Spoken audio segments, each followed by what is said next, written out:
अस्सलाम वालेकुम, Iqbal advocate from Iqbal international law service. आज का जो legal lecture unregistered marriage and divorce, अगर शादी अनरजिस्टर्ड है और अनरजिस्टर्ड डिवोर्स है उसकी क्या लीगल हैसियत होगी। देखिए, मैरिज की अगर हम बात करते हैं, हम अमन लॉ का अंडर सेक्शन 252 देखते हैं, उसमें लिखा गया है कि शादी के क्या एसेंशियल है, कौन सी चीज़ें होंगी तो शादी कंप्लीट हो जाएगी।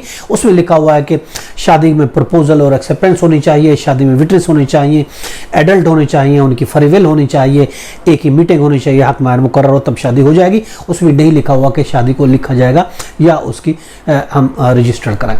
रजिस्ट्रेशन के लिए मुस्लिम फैमिली लॉ ऑर्डिनेंस 61 है, उसके तहत शादी की रजिस्ट्रेशन होती है। अदरवाइज बमना लॉ में या मुस्लिम लॉ में ऐसा कुछ नहीं है कि शादी की रजिस्ट्रेशन हो, शादी को लिखा पढ़ा की जाए। इसके लिए रूलिंग भी हम आपको दे रहे हैं। PLD 1952 है, पिशावर पेज 47। इसमें यही कहा गया है कि शादी की ये एसेंशियल नहीं है कि शादी की सेरेमनी किस तरीके से होगी, शादी किस तरीके से लिखी गई हो।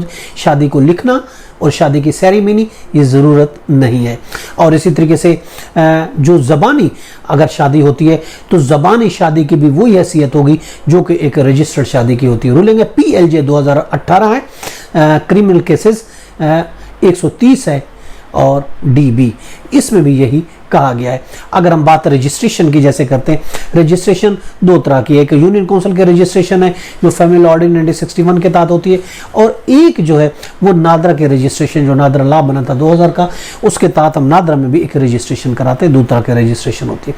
अब अगर हम बात करते हैं डिवोर्स की बात करते हैं, Muslim family law under section 7 में ये कहा गया है कि जब कोई तलाक देता है तो फौरन ही उसको नोटिस, यूनियन काउंसिल को नोटिस भेजेगा। और इसी तरीके से चैप्टर 16 है डिवोर्स के बारे में मामला लॉ का है, उसमें देखिए 307 अगर हम देखते हैं, 308, 309, 310 है।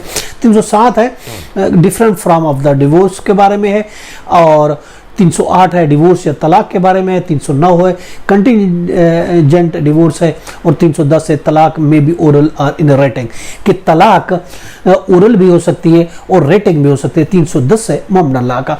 ना इसके लिए कोई फॉर्म मुकर्रर किया गया है कि कौन सा फॉर्म होगा डिवोर्स का, और ना ही कोई अल्फाज मुकर्रर किए गए। लफ्ज़ तलाक बोलने से ही तलाक हो जाती है, कोई स्पेसिफिक वर्ड भी नहीं दिए गए, और तलाक जो है इस तरीके से इफेक्टिव भी होगी, चाहे वो ओरल है या फिर राइटिंग में। 90 दिन के बाद वो डिवोर्स इफेक्टिव हो जाएगी। 3 तलाक तो उसी वक्त ही इरेविकेबल होती हैं, बेंडिंग होती है पार्टी पर।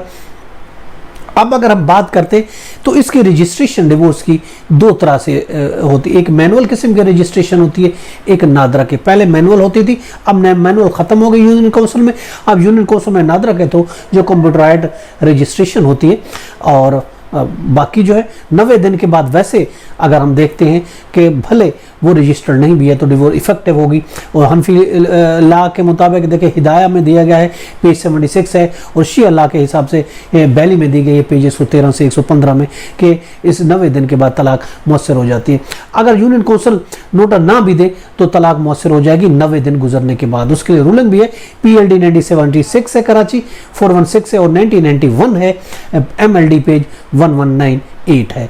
ये है आज का लेक्चर कि अनरजिस्टर्ड मैरिज और अनरजिस्टर्ड डिवोर्स की क्या हैसियत है कानूनी। इसके साथ इजाजत, फिर मिलेंगे। Have a nice day. Allah हाफिज़।